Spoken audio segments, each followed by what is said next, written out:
Zemerax here, bringing you the top 10 best tanks for the game League of Legends. These tanks were selected for their impact in the game and their overall ability to perform very well within certain roles. I'm going to keep the list here, guys, short and quick, so if you have any comments regarding a champion's abilities and what makes them tanky overall, just let me know and feel free to comment. I will try to respond as much as I can, but here's the list. Starting my list off at number 10 is going to be Rammus. Now, Rammus is really good as a tank, and also with his passive Spike Shell, which gains, converts his armor into attack damage. It allows him to have a lot of, high damage. Powerball allows him to give him high mobility, and Tremors is just a really good overall ability. So I think Rammus works very well in most team comps, and he performs exceptionally well in the top lane in the jungle. Landing number 9 on my list is going to be Galio. Galio is one of those champions that excels in stacking MR against AP heavy teams, because basically if you're not familiar with his passive, Runic Skin, it's going to convert all his magic resist, well 50%, into ability power. So basically you can stack defensively and still do huge amounts of damage. And Bulwark, which is his W, grants shields, so it's just a really nice thing to have, and it also heals him. So also he has his ultimate, which basically allows him to block all damage by nearby foes for 50%. So very similar to Maokai, works very well, especially in team fights. So I think you guys should check out Galio. Coming in at number 8 on my list is going to be Shen. Shen's a great champion and fulfills the tank role very well. He has energy base, he's got Stand United, which allows him to join any team fight or help any ally in need. He's got Grave Gap Closer, and he's got scaling off health. So overall, Shen works very well as a tank and does really well. The only problem I really see with Shen is he can waste energy, and his ultimate can be kind of interrupted. Dashing at number 7 on the list is going to be Sejuani. Now I actually decided to pick Sejuani because she's not so much as a tank.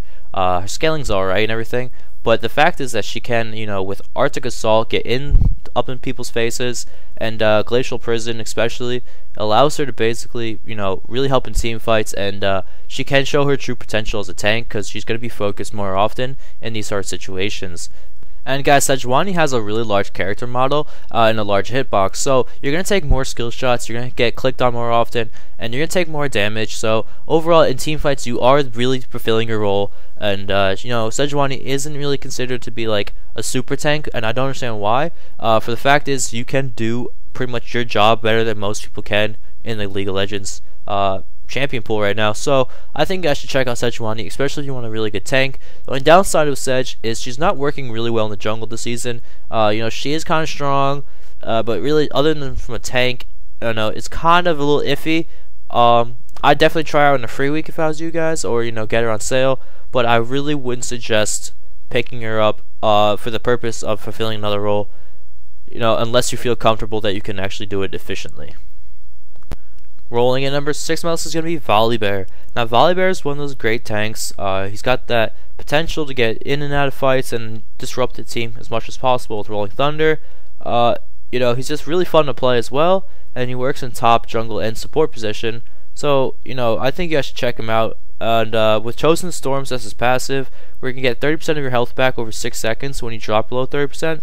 It allows you to basically be, a meat shield, kind of get out of the fight a little bit, and come back in a lot stronger, and with your health back. So you guys should definitely check out Volibear. He's really fun to play. Next on my list is a champion that's been overlooked a lot, especially in the ranked solo queue, being the second least played champion right now, and it's going to be Nautilus. Nautilus works very well as a tank position, especially after his recent buff to Titan's Wrath, which basically reduced all his cooldowns to 18 seconds throughout the entire game. So basically, Nautilus can just shield himself day in and day out, do huge amounts of damage, and Dredge Line, you're allowed to get in and out of fights. You got huge amounts of CC, actually one of the highest in the game, so your kit is just really well. You got the ganking potential, and even in the top lane I think Nautilus can work. So guys, you should definitely check him out. I think Nautilus is just being overlooked right now. I've actually played a game recently as Nautilus, and I was wrecking havoc. I think he works very well. The new jungle items actually, he does a lot of damage, and I think people should definitely try him, especially if you want a tank. He is really tanky, and he's just fun to play. Riptide is just one of the funnest abilities in the game to cast. Having a huge AoE splash, it just looks awesome. And you guys should definitely check him out. I think Nautilus is amazing. Next on this is Cho'Gath. Now, Cho'Gath tends to be a little bit overlooked. He is very tanky, and with Feast, I actually managed recently at level 18 to hit 5,000 damage or 5,000 health. So I was just messing shit up. Rupture's so much fun, and your passive Carnivore, which gives you your health and mana back for killing minions, it is just really fun to play. And just being a giant red alien looking mob, man, just running around wreaking havoc, it is very fun to play Cho'Gath. He's just amazing this season. The only reason that I think he is just kind of like overlooked a little bit is that if you die, you lose half your stacks, up to 3 stacks upon death. So I think that is like the biggest problem. I think jungle Cho'Gath, it works very well. Top lane Cho'Gath works cool. It's kind of like a little bit iffy. But mid lane AP Cho'Gath, if you guys want to try this out, it works really well. You could do huge amounts of damage and still be kind of beefy with Roa, Crystal Scepter, kind of things like that. So you guys should definitely check him out. I think Cho'Gath works very well as being a tank, and building, like I said, 5,000 health at the end of the game, that is just ridiculous. And I think about 1,500 of that was passive. So it is just awesome. You guys should definitely play Cho'Gath. Landing number 3 on my list is going to be the Sad Mummy Amumu. Now, Amumu is just one of those most ideal and very stereotypical tanks. He's got a lot of bit of CC, he's got just great overall kit, bandage toss, very similar to Nautilus in his performance. I think he is really well as a tank, and I really don't want to elaborate too much on this. It's very self-explanatory. He's just really strong in being a tank. The only problem is your blue buff are really reliant, so unless you're trying like AP top or something, you can get jungled, counter jungled, and it kind of hurts a lot. But I mean, aside from that, guys, you should definitely try Amumu. He's only 1350. You can't go wrong. Landing number 2 on my list is going to be the meat shield himself, Dr. Mundo. Dr. Mundo is just overall one of the greatest tanks of all time. He just got Sadism, his tank ultimate, which allows him to restore massive amounts of health over 12 seconds, and huge amounts of movement speed. Adrenaline Rush, your passive, 3.3% of your maximum health each second.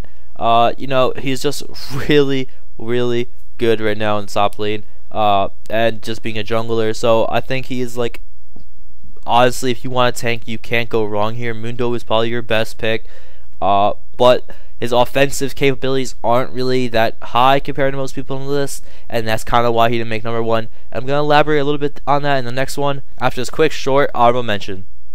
Alright guys, so basically, here are my honorable mentions. Now, I decided to pick Nasus, but I want to kind of go on the fact is Shyvana, Udyr, and Taric were going to be up for this list, same with Maokai, and a few others, but there's just a lot of tanks, and everyone can be built tanky. So I tried to keep it as close to the main as possible, and as I said earlier in the video, I kind of made it like game-changing impact. Shyvana recently got changed and stuff like that. So I just want to say Nasus was my final pick for the honorable mention here. And the reason why I decided to do this is because he's very passive, laner and everything. So he tends, some people tend not to be in team fights, and it's just kind of like an odd play style with him. But Fury of the Sands allows him to become very tanky and have a lot of armor and magic resist, and with good stacks on your Siphoning Strike, you can do a lot of damage, guys. So that's kind of why I decided to pick him as the honorable mention. It's going to be built very tanky, played very tanky, and still do huge amounts of damage. So that's just my pick, guys. Feel free to comment on who you think should be the honorable mention, or any champions that didn't quite make my list. I love to hear them, guys, and I constantly are uploading these videos. Alright, so number 1 on my list is going to be Malphite. Now, if you guys weren't suspecting this, I don't know what's wrong with you. Dr. Mundo's a great tank, but Malphite has the potential to be very disruptive, have the offensive capabilities while still being a tank. This is why I decided to pick him number 1 instead of Mundo. For the fact is, you have your passive Granite Shield, which allows you to absorb damage up to your maximum health. So that is just really good. You have your Unstoppable Force, which is your ultimate, very disruptive, knocks enemies in the air for 1.5 seconds. Now that is actually a really high number for this game, especially in team fights. And guys, I think it's just really overall really cool tank. AP tank too. Play him in the top lane, play him in the mid lane, play him in the jungle, play him as a support. He works almost everywhere. So guys, Malphite has the highest amount of versatility on this list, and I think he's just overall a really good pick. 1350 champion, you can't go wrong. If you want a tank, you guys want to start out with the tank, Malphite's the way to go. Any other suggestions, feel free to comment. I'll be sure to respond, guys, as much as I can. So thank you guys for watching. Be sure to comment, rate, subscribe, do all those goody things, and I'm out.